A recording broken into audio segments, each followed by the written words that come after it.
Alright, let's get back into it here. We're down to the nitty-gritty. Like I said, just a couple levels left to go.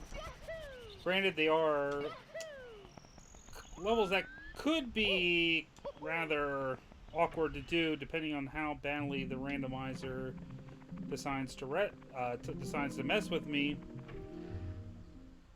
I'm especially worried about coin placement in Rainbow Ride, just because that level is a real pain to get around, and Tall Mountain, I think, as long as I can avoid anything important being on the Lonely Mushroom, besides maybe a star, that one should be okay. So we gotta open up the door to the top floor here. Yep, all that good stuff, then. Well, I guess we know what that level is.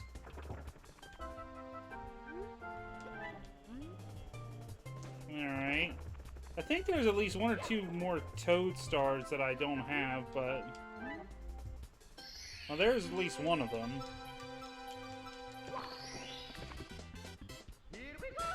So we have that taken care of. Alright, since we know what that is, I'm kind of curious. Just want to see exactly what's in these stages here. Okay, so this is Rainbow Ride. Oh. Wait. Well, sure. I'm not sure how much I like this. Oh, well. Okay. Wait. That's an interesting camera angle there.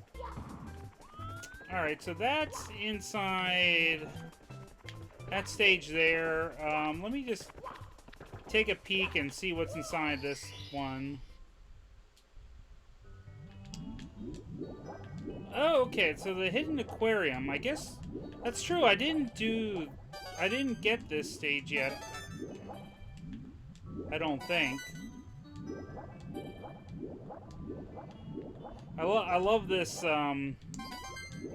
red coin placement here.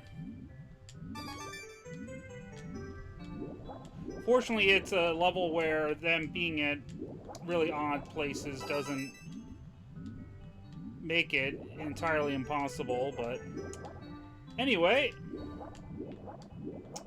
So as we go about our swimming here, I guess this means that the final Bowser course is going to be where it's supposed to be. Then again, it also begs the question of where exactly I'm going to get stationed in that level when I get there, but alright, no. Alright, I don't really feel like doing Rainbow Ride right now, so I'm going to start with Tall Mountain, and time, course, doesn't matter. So where are we at? Oh, I love the skybox. Alright, so this isn't so bad yet.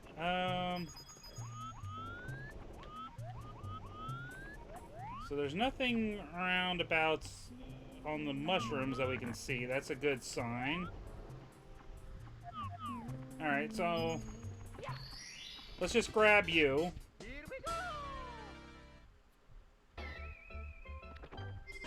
Mysterious Mountainside, so that's the slide. Now, I guess that is going to be the interesting question.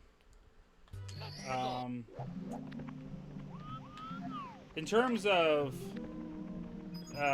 coins in the stage, the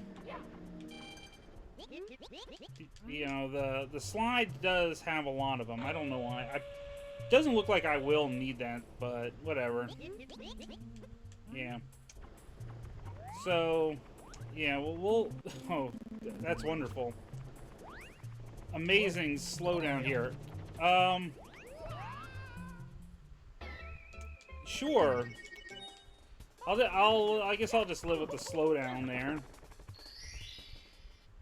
But yeah, that'll be the interesting test. Actually, before I go scale, yeah, like I say, let's see what's over here. That might be Blast of the Lonely Mushroom. Okay, that's Scale the Mountain. Alright, so the Lonely Mushroom Star is still out there. But yeah, the coins, there's a lot of coins in the slide on this stage. And the slide is already kind of finicky as it is, so yeah, who knows how well that's gonna go. Alright, so nothing else seems to be over here in the starting area. So we can go about scaling the mountain. Oh wait, actually, we don't need to go about scaling the mountain yet.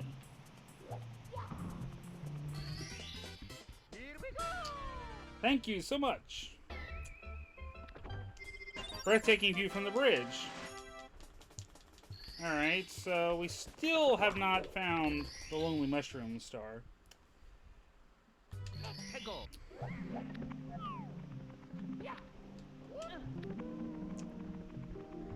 But that's okay. This time we're going to not get absolutely pwned by one of the moles. Alright, so red coins haven't been too annoying in terms of placement as of yet. Now, of course, I usually like to use the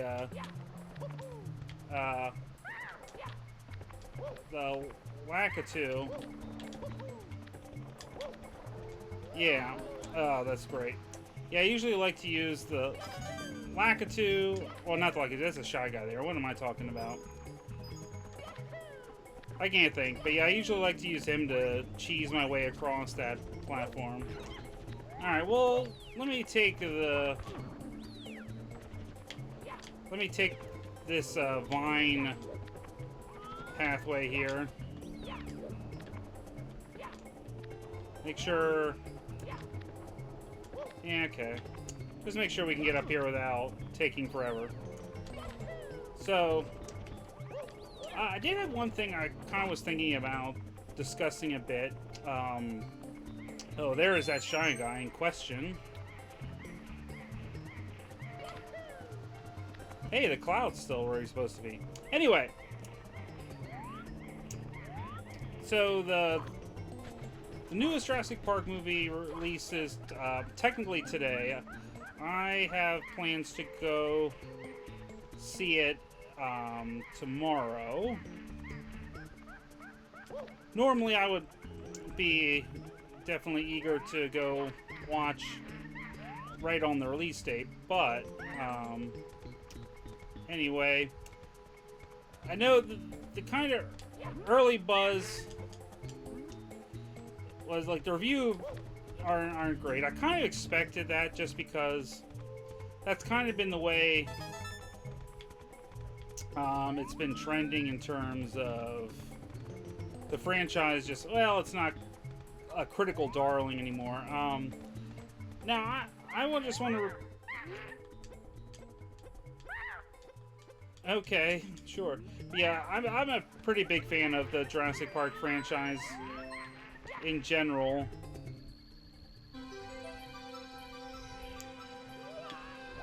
Oh, there's that other star anyway.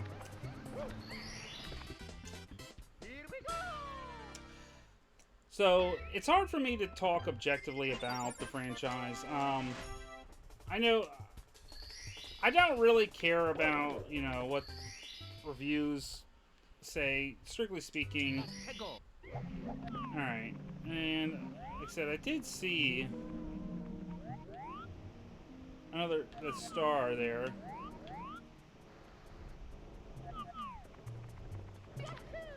Just sort of curious. Actually, I guess that was somewhere else anyway. But you know, if I was to offer up my own kind of opinion on the franchise, I mean, I will say I do hold the I do hold the first movie to pretty much be an indisputable classic. I won't spend much time talking about that. I mean, it took, you know, a pretty popular book, and it probably made about as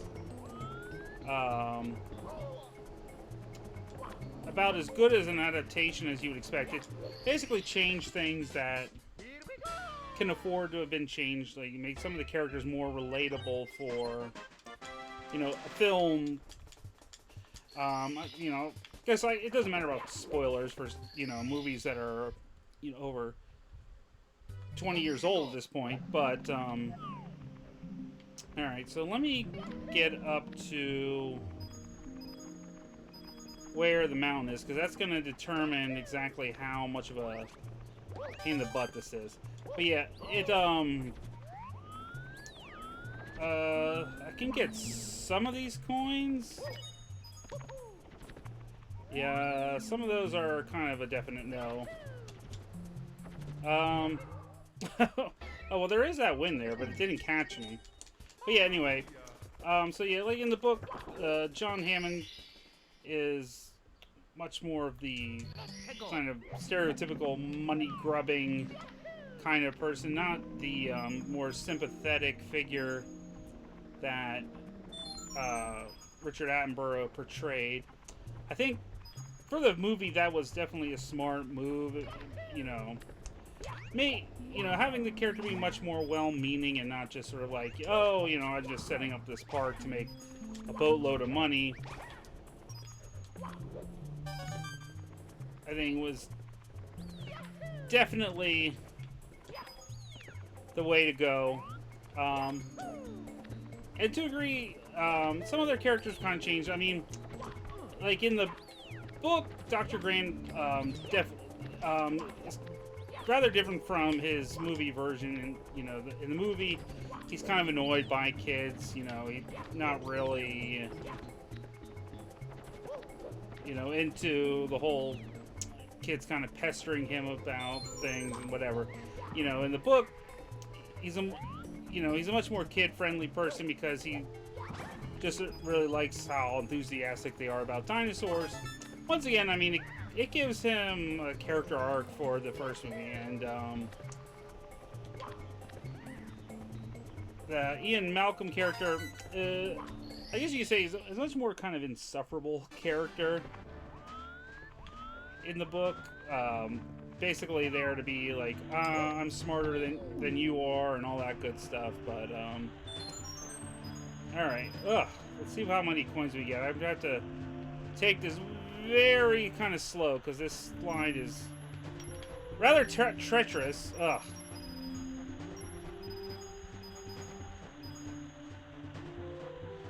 Wow, that's like that last, this is like that last Chaos Emerald stage in Sonic 2, where it's just like, oh, we're gonna put coins here, there, everywhere, whatever.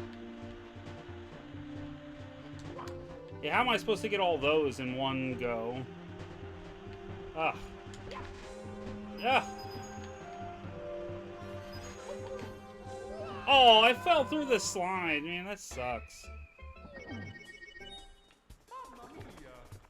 But yeah, anyway, so in terms of the movie, yeah, they made changes to characters. I think, as I said, good changes for a movie. Well, at least it starts me here. Oh, I missed those coins. But, yeah, it's, like I said, there's really not much of anything I have to complain about in terms of the first movie. Where things kind of get interesting is... Oh, jeez. This is going to take me a little while. But yeah, things kind of get interesting a little bit is when we move on to the sequel, Lost World, because that was a book that was kind of written at the request of the studio, where it's like, okay, well, we want to... The movie was such a massive hit, we want a sequel. Really, I mean, the book definitely doesn't set up for like, oh, okay, well, we can do more. So the plot was a little bit awkward because, you know, okay, well, what characters we're going to use to try to continue things, but anyway, so when they did the movie, the interesting thing is that they didn't necessarily use, where did that, okay, interesting. Yeah, they didn't necessarily use all of the plot lines. They basically took the general outline of the book and just kind of worked from there. Some of it, you know, some of it works, some of it was, what, you know. But I mean, for my part, back, you know, I still think it's a pretty good, entertaining film. Like, I've always enjoyed it a lot. I think there are, you know, it is interesting if you can look and see, you know, one thing part of the story with the adaptation was, you know, taking dinosaurs off the island. The kind of interesting part of that was, it gets lost because it's not really explored in the book at all, but, you know, the main kind of outside antagonistic force is this entirely separate company, which is kind of like even more ethically questionable than the Inn-Zhano Corporation is. You know, you have that one scene with Dodson in the first movie, but it's kind of like forgotten and never mentioned again. So it's like, yeah, whatever, right? Okay, let's see. We have this. Ow. Yeah, let's go in here. Alright, so we can grab a couple of these guys here. But yeah, instead of, you know, making it, you know, partially like a scientific group studying the Site B Island and, you know, having a rival company having a you know, having a representative there to try and steal dinosaur eggs so they can try to reverse engineer things and cause more problems because they don't understand that they don't understand why things didn't work. But, you know, whatever. Okay, let's see what we can get. Oh. That's... Alright, I'm kind of nervous about some of those things, so I'm not going to try to get those. But, regardless of that, you know, everything mostly worked. I mean, the big climax with the Jurassic... I mean, the big climax with the T-Rex in San Diego is probably a little more over the top than we really need to have in the movie, but, you know, it still worked. I guess those coins are like on the bottom of the stage or something, because there's certainly no more room for them over here. Alright, well, we got all the red coins, so let's see what we can get from the rest of the stage, just with things hanging out here. I think it looks like we'll be okay, because I have more coins hanging out near that extra platform. Alright, so that's 10 more coins, maybe? Alright, well, here's a few. Okay, and I should get a few from the box. I do kind of wish it wasn't in such a dumb spot, but, you know. Alright, I think I'll have to drop down from the top part here.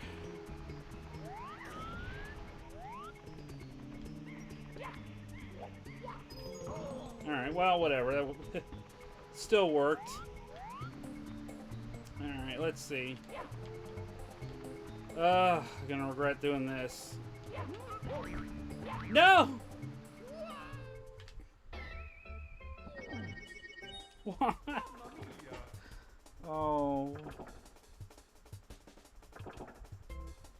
That's not...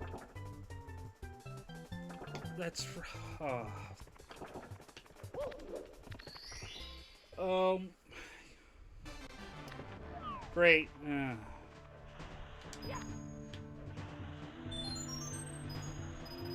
Wonderful.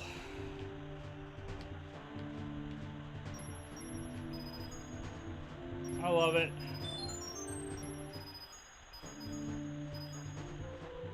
End my misery now. Ugh. No. Let's see. Let me get up here and see if I can grab a couple. Maybe I won't need to worry about that stupid box.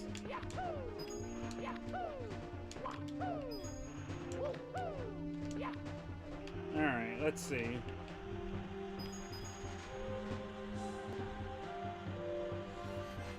Anyway, so I think it's a solid, if not necessarily, you know, extremely. I mean, it doesn't necessarily measure up to, you know, the original by any means, but I still think it's a decent follow-up for what it was being asked to do. You know, following up, you know, such a wildly successful, great film. Things get kind of interesting when you move to Jurassic Park 3, because... Okay, great. Yeah, that was where... Actually, you know what? Let me just grab these guys over here quick.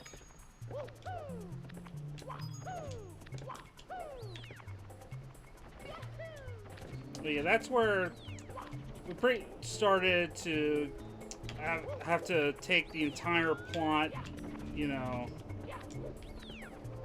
as an original idea. We didn't have any source material left really to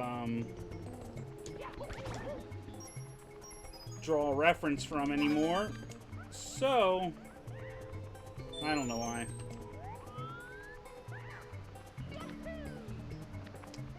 Now, I guess there's definitely some things about it that I think get criticized a little bit unfairly. Now, like I said, I will say, you know, it doesn't necessarily do anything, you know, super...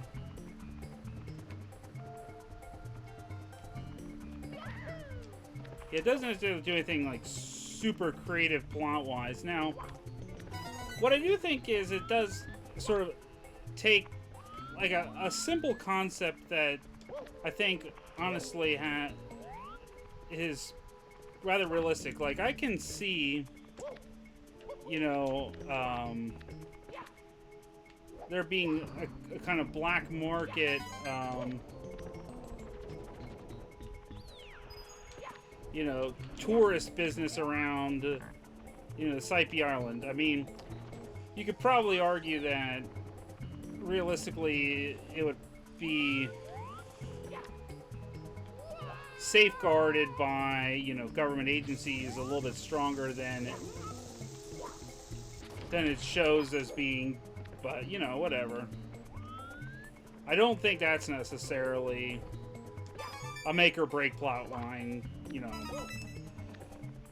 And, you know, it's certainly, you know, something that you could imagine happening, that, you know, with a pretty much completely unregulated,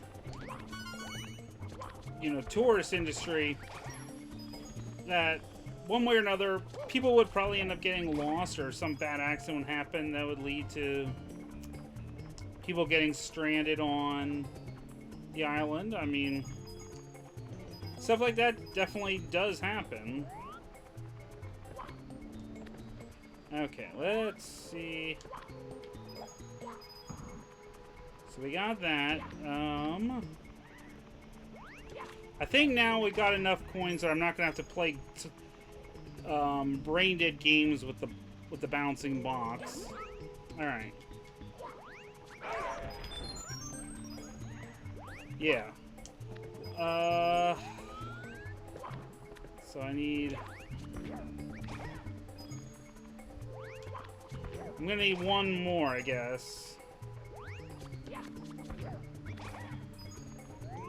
Alright, do I hear one more coin that isn't in a place that's going to make me want to tear my hair out? Oh, wait, I didn't get this last red coin. For some reason, I thought I did grab that. Okay, never mind. But yeah, so, you know, we start with that. Like I said, I feel like that's a pretty fair plot line. And, you know, I think another aspect is that, you know,